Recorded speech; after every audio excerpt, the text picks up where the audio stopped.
el análisis de los salarios comenzó a ganar importancia en la literatura económica como consecuencia de la intensificación del capitalismo comercial y de las crisis de los gremios aquecidas durante la segunda mitad del siglo XVII y primera mitad del XVIII. Los economistas de este periodo y los de la tradición clásica que les siguió en el análisis del salario del trabajador más común, del varón adulto sin habilidades ni cualificaciones específicas, a quien consideraban que representaba la mayoría de los asalariados. 1. Este salario se relacionaba, basándose en la simple observación de las condiciones en las que vivían la mayor parte de los trabajadores de la época, con un nivel de consumo de subsistencia. Aunque este nivel no se determinaba únicamente en términos estrictamente biológicos. También se veía influido por los hábitos y costumbres e incluso por consideraciones sociales, culturales e históricas de cada país o región en cada momento. Las primeras teorías del salario de subsistencia lo consideraron como una magnitud dada por los usos y costumbres de cada país en cada época. No hubo intentos de explicar en términos económicos dicha magnitud ni de encontrar los mecanismos que estabilizaban o llevaban el salario al nivel de subsistencia. En este capítulo analizaremos la evolución del concepto de salario de subsistencia en el pensamiento de los economistas clásicos. 2. No obstante, incluiremos también las ideas de dos economistas predecesores de la escuela clásica, Cantillon y Turgot. Ambos fueron quienes primero explicaron la tendencia de los salarios hacia el nivel de subsistencia con independencia de consideraciones normativas. Los autores que habían escrito hasta entonces sobre los salarios del trabajo señalaron, basándose en la evidencia empírica, que estos se situaban en torno a un nivel de subsistencia. Muchos de ellos recomendaron además, en virtud de sus consideraciones éticas acerca del carácter indolente y vicioso de los trabajadores, el mantenimiento de los salarios en ese nivel para estimular al trabajador. Richard Cantillon, a diferencia de sus predecesores, intentó hacer una estimación aproximada del salario de subsistencia. Calculó que el trabajador medio, para mantenerse a sí mismo y a su familia, debería tener el doble de lo necesario para atender a sus necesidades, lo cual sería equivalente a lo requerido para mantener un esclavo adulto de la categoría más baja y garantizar la reposición del mismo. Este resultado lo obtuvo bajo los supuestos de que la mitad de los niños mueren antes de cumplir los 17 años y de que el trabajo de la mujer, teniendo en cuenta que se dedicaba al cuidado de los hijos, no proporciona más que lo suficiente para su propia subsistencia. La cantidad requerida para mantener un esclavo adulto de la categoría más baja la midió en unidades de tierra, del mismo modo que el valor intrínseco de los bienes lo intentó medir en términos de la cantidad de tierra necesaria para su producción. Naturalmente, también señaló que esta cantidad podía variar en función de la región, del momento y de las circunstancias. Pero el aspecto más interesante del análisis de Cantillon es la idea de que el salario tiende a la larga a mantenerse en torno al de subsistencia. Cantillon elaboró en el capítulo 15 del ensayo su teoría sin ligar su exposición a elementos normativos como habían hecho los autores mercantilistas que le precedieron. La consideración básica de esa teoría era la relación positiva entre población y nivel de los salarios. Con salarios superiores al de subsistencia se producía un crecimiento continuo de la población y con salarios inferiores se creía que la población iría disminuyendo progresivamente.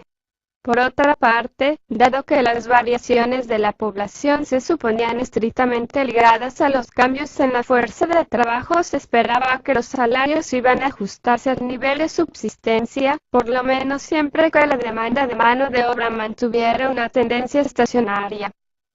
No obstante, Cantillon nunca llegó a demostrar la tendencia de los salarios a oscilar en torno al nivel de subsistencia. Tampoco consideró el salario de subsistencia como una solución de equilibrio a largo plazo. Anne Robert Jacques Turgot no vio contenido de forma explícita el concepto de salario de subsistencia. No obstante, consideró que este concepto incluía algo más que los medios que permiten satisfacer las mínimas necesidades desde un punto de vista estrictamente biológico, tanto para los bienes como para el trabajo, dos precios: el precio corriente o valor y el precio fundamental. El primero dependía de las condiciones momentáneas de oferta y demanda y, el segundo era igual al coste de producción correspondiente. En el caso del trabajo, el salario fundamental se correspondía con el salario de subsistencia, nivel por debajo del cual el salario corriente no podía situarse en ningún momento. Sostenía la idea de que el salario tendía a coincidir a la larga con el nivel de subsistencia.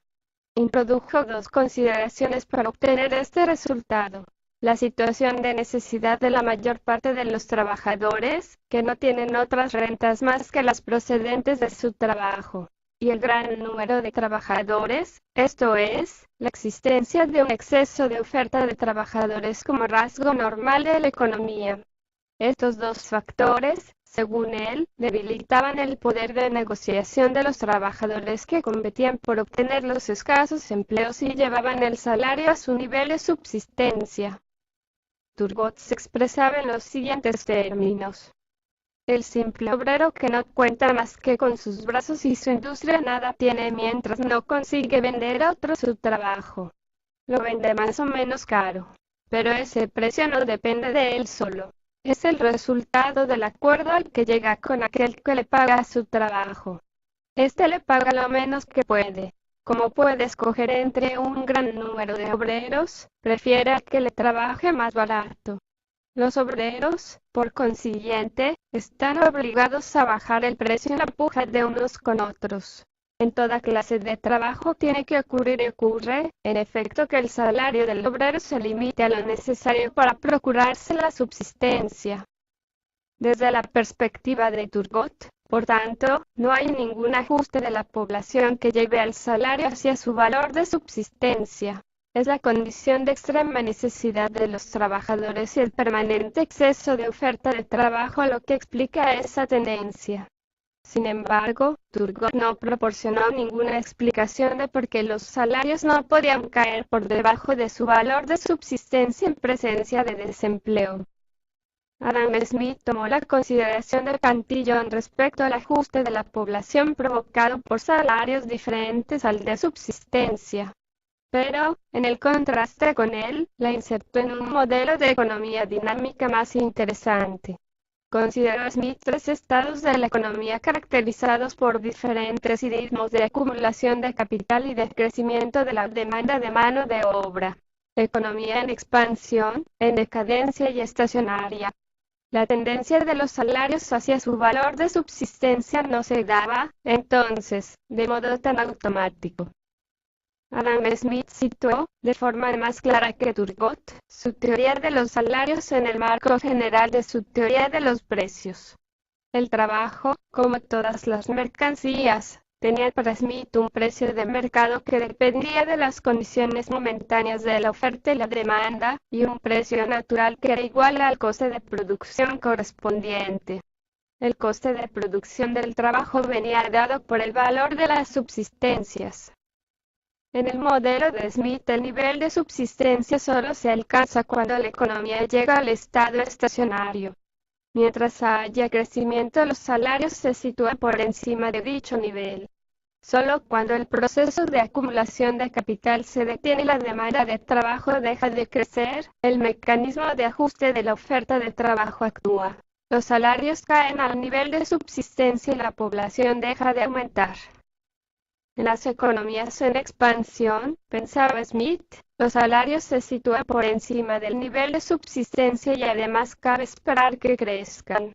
Las fuerzas que rigen la acumulación de capital y la división del trabajo, que también gobiernan el crecimiento de la demanda de mano de obra, resultan más fuertes que las que rigen el crecimiento de la población durante largos periodos de tiempo. Por ello, según Smith, las economías en expansión suelen caracterizarse por salarios crecientes. Y esto a su vez se traduce en un crecimiento demográfico acelerado. Para Smith, el mejor ejemplo de esta situación lo constituían las colonias inglesas en Norteamérica y la propia Inglaterra de su tiempo. A estos casos Smith contraponía el del Imperio chino, cuya economía, según él, había alcanzado ya su estado estacionario. En China, según Smith, los salarios no mostraban ninguna tendencia creciente ni decreciente, simplemente se ajustaban de modo estricto al nivel de subsistencia. En una economía en expansión, la demanda de asalariados se incrementa necesariamente con el aumento del ingreso y del capital de cada país y, sin ello, no puede aumentar. El aumento del ingreso y del capital es el incremento de la riqueza nacional. Luego, la demanda de aquellos que viven de los salarios se incrementará con el aumento de la riqueza nacional, no pudiendo hacerlo de otro modo. Lo que ocasiona la elevación de los salarios no es la cantidad actual de riqueza de un país, sino su incremento continuo. En una economía en decadencia, totalmente distinto sería el caso de un país donde los fondos destinados al mantenimiento del trabajo fueran decreciendo sensiblemente. Cada año sería menor la demanda de trabajadores y sirvientes en los distintos empleos. Miembros de las clases superiores, al no encontrar un trabajo acorde con su posición, lo buscarían en las clases inferiores. Las clases inferiores estarían sobresaturadas, no solo por sus propios miembros, sino por la afluencia de las otras clases, y la competencia sería tan grande que reduciría los salarios a la más mínima y escasa subsistencia del trabajador. En una economía estacionaria, por grande que sea la riqueza de un país, no encontraremos salarios muy altos si ha permanecido estancado durante largo tiempo. Los fondos destinados al pago de salarios, el ingreso y el capital de sus habitantes pueden ser enormes, pero si se ha mantenido igual o casi igual durante siglos, el número de trabajadores empleados cada año será más que suficiente para cubrir el número requerido al siguiente año. Raramente habrá escasez de manos, y los patronos no se verán obligados a competir por su obtención, sino que, por el contrario, el número de trabajadores excederá las oportunidades de empleo. Habrá escasez constante de empleo, y los trabajadores competirán entre sí para obtenerlo. Si en un país tal los salarios estuvieran por encima de lo suficiente para mantener al trabajador y su familia, la competencia de los trabajadores y el interés de los patronos los reduciría a la tasa más baja compatible con el común sentimiento de la humanidad. Aquí también sugiere Smith que para que los salarios se mantengan a nivel de subsistencia tiene que haber un exceso continuo de oferta de mano de obra, es decir, un cierto margen de desempleo. Este tipo de consideraciones podrían llevarnos a pensar que Smith concebía el mercado de trabajo en términos que no son los de la teoría competitiva estándar. Sin embargo, puede señalarse que no hay nada en el conjunto de su argumentación que legitime esta interpretación. Conviene señalar que el estado estacionario que plantea Adam Smith no es causado por la presión que la población ejerce sobre unos recursos escasos. Para Smith, el responsable del estado estacionario era la competencia entre capitales. La idea de que la tasa de beneficio tiende a caer a largo plazo debido a la competencia de capitales a que la acumulación de capital lleva consigo una disminución progresiva de las oportunidades y de los incentivos para invertir. A la larga, señalaba Smith, a medida que los capitales se incrementan en cualquier país, el beneficio que puede obtenerse de ellos disminuye necesariamente. Cada vez resulta más difícil encontrar en el país un método rentable para emplear cualquier capital nuevo. Como consecuencia, se produce la competencia entre los diversos capitales, intentando los propietarios emplear sus capitales en donde ya se han empleado otros. En resumen, Smith mantuvo que el salario de subsistencia solo se daría en el caso de economías que hubiesen llegado al estado estacionario. En las economías en expansión los salarios no solo estarían por encima del nivel de subsistencia, sino que además sería probable que tuvieran una tendencia creciente. 4. La teoría del salario de subsistencia de Malthus hay que situarla en el contexto de su teoría de la población. Se puede resumir en los siguientes términos. Si a la población humana se le permitiera crecer sin ningún tipo de obstáculos, lo haría en una progresión geométrica. Por otra parte, los medios de subsistencia solo pueden crecer en progresión aritmética, y eso solo si se dan las circunstancias más favorables. Esta idea la justificó la comparación, basada en observaciones empíricas, de las tasas de crecimiento de la población en las colonias inglesas de Norteamérica, ejemplo de crecimiento de la población sin ningún obstáculo, con las tasas de crecimiento de la población en los países civilizados con una larga experiencia histórica en los que ya actuaban los frenos al crecimiento demográfico. A este análisis lo acompañó de la afirmación, que no sustentó en la observación empírica, de que en los países que estaban ya habitados por largos periodos de tiempo la producción agrícola no podía aumentarse al mismo ritmo al que potencialmente podía crecer población. De esta manera Malthus llegó a la conclusión de que la humanidad estaba condenada a vivir en la pobreza, al menos la mayor parte de sus miembros. La única manera de compatibilizar la dinámica de los medios de subsistencia con la dinámica de la población era la miseria. Aunque esta conclusión está fundamentada en observaciones empíricas y en afirmaciones de escaso rigor, lo que es importante es la idea de que la población tiene un potencial de crecimiento que sobrepasa con mucho la capacidad de crecimiento de los recursos alimenticios. Y, por tanto, el crecimiento de la población tendrá que moldarse de una manera u otra a las disponibilidades de alimentos. Malthus señaló los frenos que actuaban sobre el crecimiento de las poblaciones humanas y los clasificó en dos grandes categorías: frenos positivos, que incrementan las tasas de mortalidad, y frenos preventivos, que reducen las tasas de natalidad. Entre los primeros incluyen la guerra, el hambre, la miseria y las enfermedades.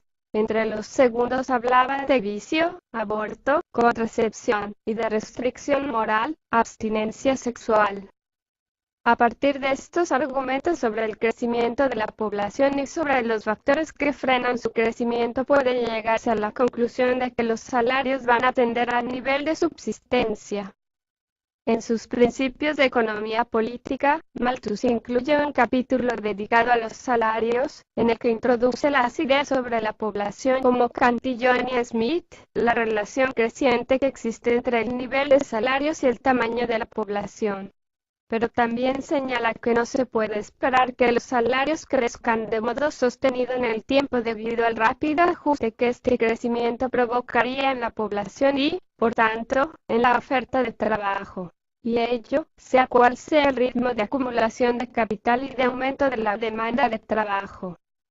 Si la acumulación de capital es rápida y la demanda de trabajo aumenta de modo que los salarios crecen durante un periodo más o menos largo, es de esperar que se acelere el crecimiento de la población y, por consiguiente, el de la oferta de trabajo.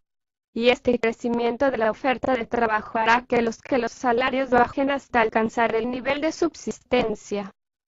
Del mismo modo se puede pensar que, si por cualquier razón, la acumulación de capital se hace más lenta, los salarios pueden caer temporalmente, incluso por debajo del nivel de subsistencia.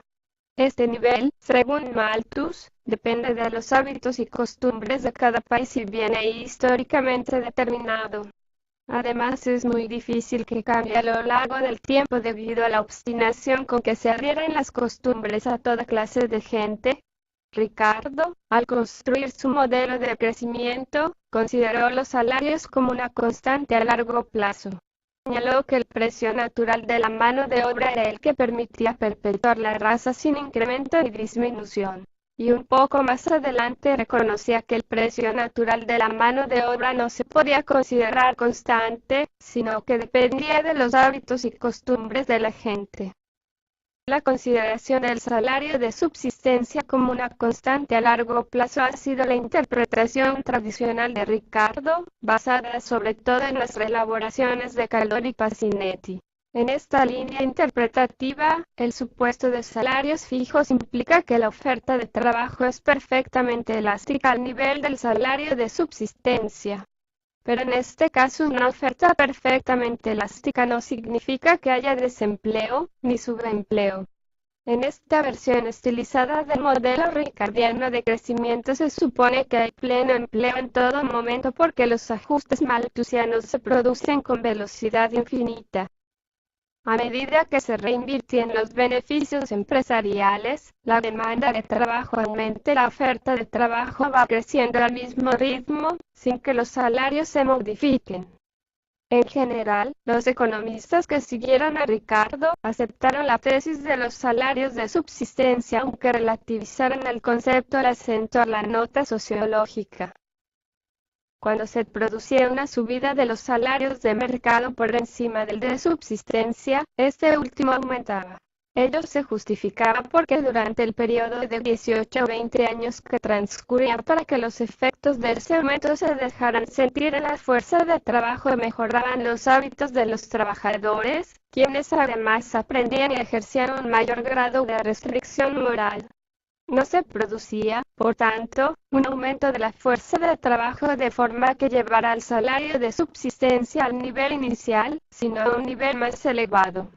Por otro lado, cuando el salario de mercado descendía por debajo del nivel de subsistencia solamente se produciría una disminución de la fuerza de trabajo, sin que se produjera, en este caso, ningún cambio de los hábitos de los trabajadores. Puede decirse, por tanto, que lo que Pujoch plantea es un fenómeno de histeresis en el salario de subsistencia en los periodos en los que la demanda de trabajo aumenta y los salarios corrientes suben. Nassau-Williams Sr. sostuvo con Malthus una larga polémica sobre su teoría de la población. Sr. se oponía a Malthus con razones empíricas y aducía el ejemplo de Irlanda, que con 8 millones de habitantes, en aquella época, y, a pesar de ser un país pobre, podía considerarse más rico que en épocas anteriores, cuando la población había sido menor. Esto contradecía, que la población creciese en ritmo mayor que la subsistencia y que la miseria de la mayor parte de la población fuera el único resultado. Sr. argumentó también que el temor de que los salarios no garantizasen lo que él llamaba dexencias, bienes que permiten mantener e incluso mejorar la posición social de un individuo y de su descendencia, era el principal obstáculo al crecimiento de la población en las sociedades modernas. Consideró además la abstinencia sexual como el principal medio, freno preventivo, en el que se manifestaba ese temor. No obstante, puede considerarse que, a pesar de estas matizaciones, se mantuvo la línea argumental de Ricardo sobre el papel del salario de subsistencia. Algunas cuestiones sobre la visión clásica del salario de subsistencia. Vamos a plantear aquí 3 cuestiones que los economistas clásicos dejaron sin aclarar en sus discusiones sobre el salario de subsistencia. La primera de ellas se refiere al propio concepto del salario de subsistencia.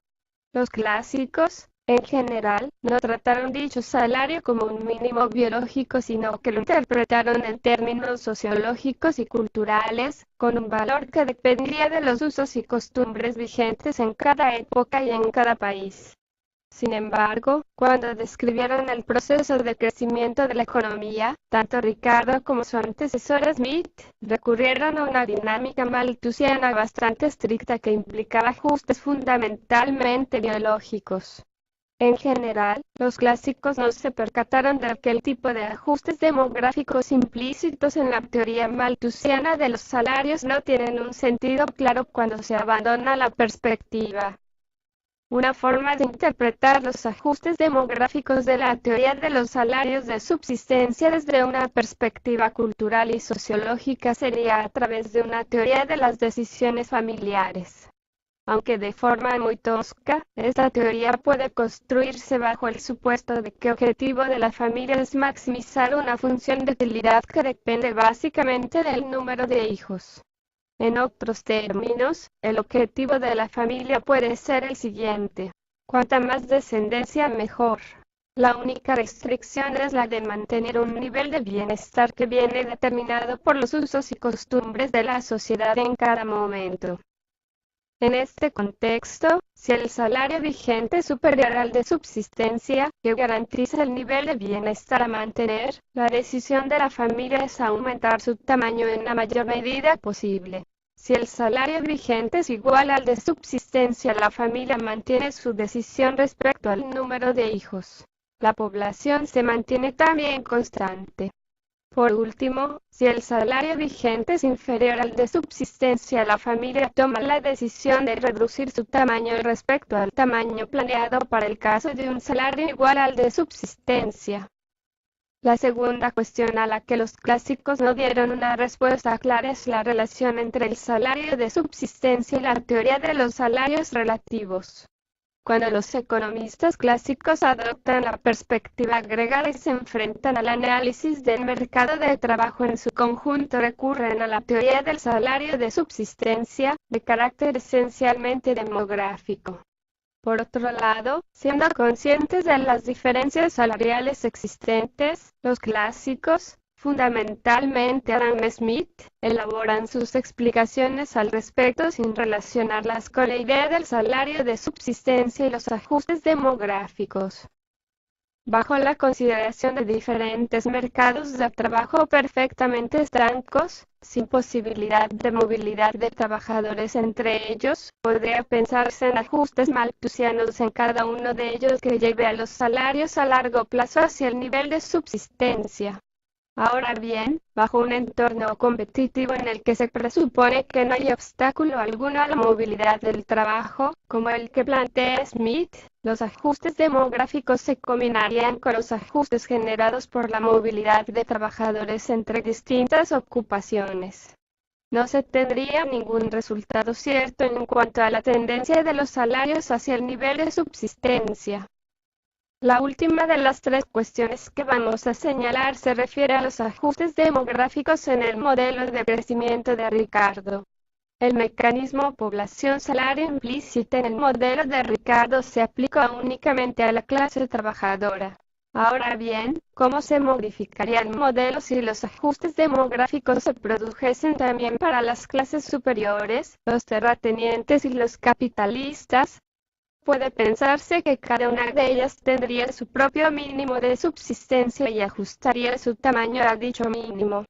En cualquier caso, habría que considerar que dichas clases representan un porcentaje relativamente de la población total, de forma que las variaciones de la población se deben fundamentalmente a los ajustes de la clase trabajadora.